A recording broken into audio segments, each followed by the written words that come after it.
kwenye ile changamoto nyingine hizi najua mnazimudu. Hizi zote Mheshimiwa Mbunge ni kuhakikishie kwa namna ambavyo nimewaona wana Ilala wasimamizi wakiwa chini ya Mheshimiwa DC na mkurugenzi huyu, hizi watazimaliza. Na mimi kwa kweli Mheshimiwa DC na mkurugenzi nipate taarifa za maeneo yote ambayo Mheshimiwa Mbunge ameyataja. Kuanzia siku ya kwanza mtakapoenda kufanya ziara nijulishwe. Hatua zinazofuata kwamba mnachukua nijulishwe hatua kwa hatua. Na mimi huwa ni mfuatiliaji kidogo.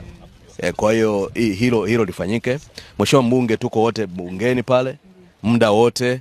Ofisi ya Waziri Mkuu TAMISEMI iko wazi kwa ajili ya kuwahudumia wananchi na hasa wawakilishi wao ambao ni wabunge ambao ni ninyi. Kwa hiyo sisi tutakuwa tayari kushirikiana na wewe Mheshimiwa Mbunge wa Chauma, Mbunge wa Segerea. Naam, hongera sana. Mimi niwatakie kila laheri wana Ilala.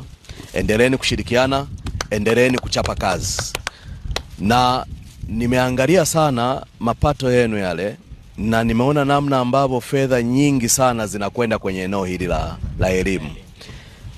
Nafikiri hapo cha muhimu cha kuzingatia, ofisi ya mkuu wa mkoa tusaidieni kushirikiana na wenzetu hawa wa wilayani kuhakikisha thamani ya fedha kwenye majengo haya tunayojenga, ubora wa majengo haya tunayoyajenga, lakini na matumizi sahihi. Twendeni tukalifanye hilo. Vinginevyo mimi nawatakia kila laheri. Salamu zenu kwa Mheshimiwa Rais ambazo mmenipatia nitazifikisha kwa Mheshimiwa Waziri, na kwa hakika atazifikisha kwa Mheshimiwa Waziri Mkuu, maana sisi tuko chini ya ofisi ya Waziri Mkuu, na nina uhakika Mheshimiwa Waziri Mkuu atazifikisha salamu za wana Ilala kwa Mheshimiwa Rais.